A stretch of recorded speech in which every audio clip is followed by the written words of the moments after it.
Haibane Renmei is an incomplete, limited world, and so are its characters. This is not due to any deficient omission, but merely symbolic of the outside world. Stairs can represent an elevation of a mental state. Halos solely an indicator of a norm and disruption thereof.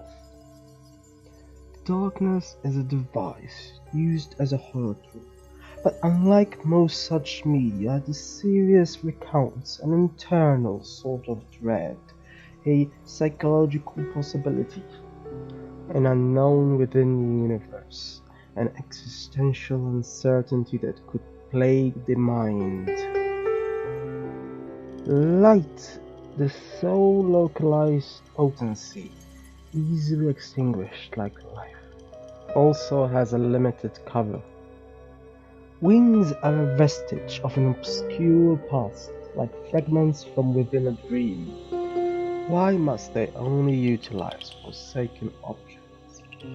Is there a radiance that could overpower the innermost gloom? Could a door open the path out of the nightmare?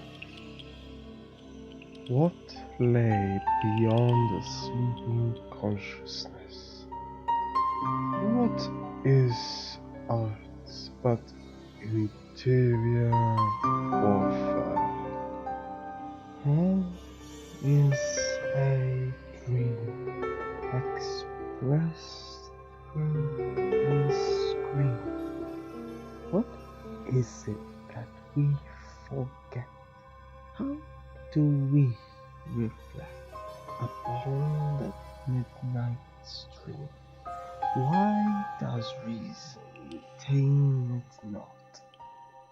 This mechanical world also has an upside though, one where light takes the role darkness had inside a room, one where space is boundless except for abstract limits of such symbolic darkness, one which is a norm despite the margins of possibility. But is communicating with crows a standard? Is flight liberating? What lay beyond? Does it shelter us from ourselves? What do social bonds imply in the grand scheme of things? Does this melody keep track of erstwhile seconds? This story harbors darkness along with natural casualness. It glides to the future like time's inevitable error. How does life become 1 second and then next? Could a fortress have a sound disposition?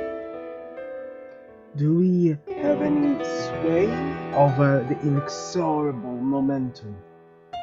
What psychological processes are rekindled while in a state of sleep? Myths are symbolic of an abstract need, usually cathartic release of fantasy, a hyperbolic bridge between subjective understanding and the possible. In this series they may remain ununderstandable, but that is not the narrative's purpose. Despite that, it is too a testing ground of what may be likely and not so. How personal is an archetype, or could it merely be the result of an illusion? What makes an object representative of a series of interlinked connections?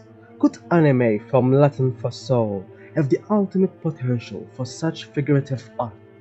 Wings may be seen as explicitly religious, but here specifically they are but vestigial props, something that works only in imagination, as in the day of the flight. How different are conventional humans from the Haibane? Why do they seem to pit death through charity? Perhaps because they are neither superior beings nor part of the majority within the town.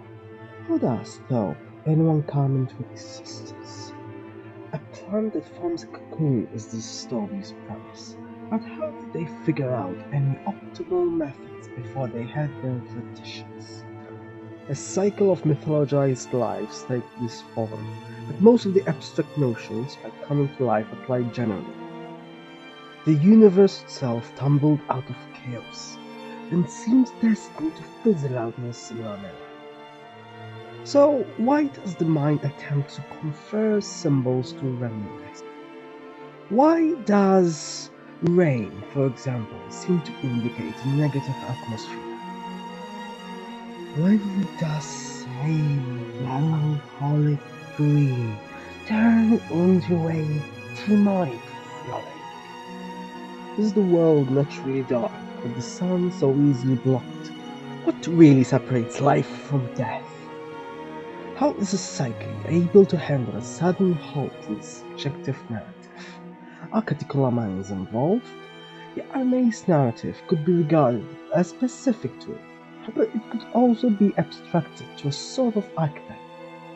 There are many unexplained things, like what is beyond the village, but the characters do not mostly attempt to tackle such issues unless in a desperate situation, kind of like how most of life operates, with potential faraway problems given less priority than immediate ones.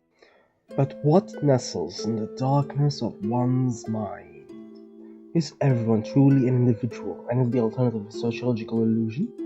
This story ultimately is a mostly quiet attempt at emulating the essence of what existence could be about underneath.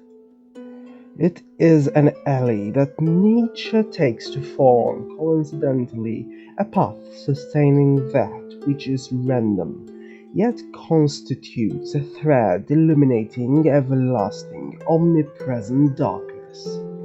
It is about that case in a million that, while infinitesimal, is still imaginatively logical. It is a question, not an answer, realistic but immersed in fantasy. It is about the cycle of life and death, and a combination too.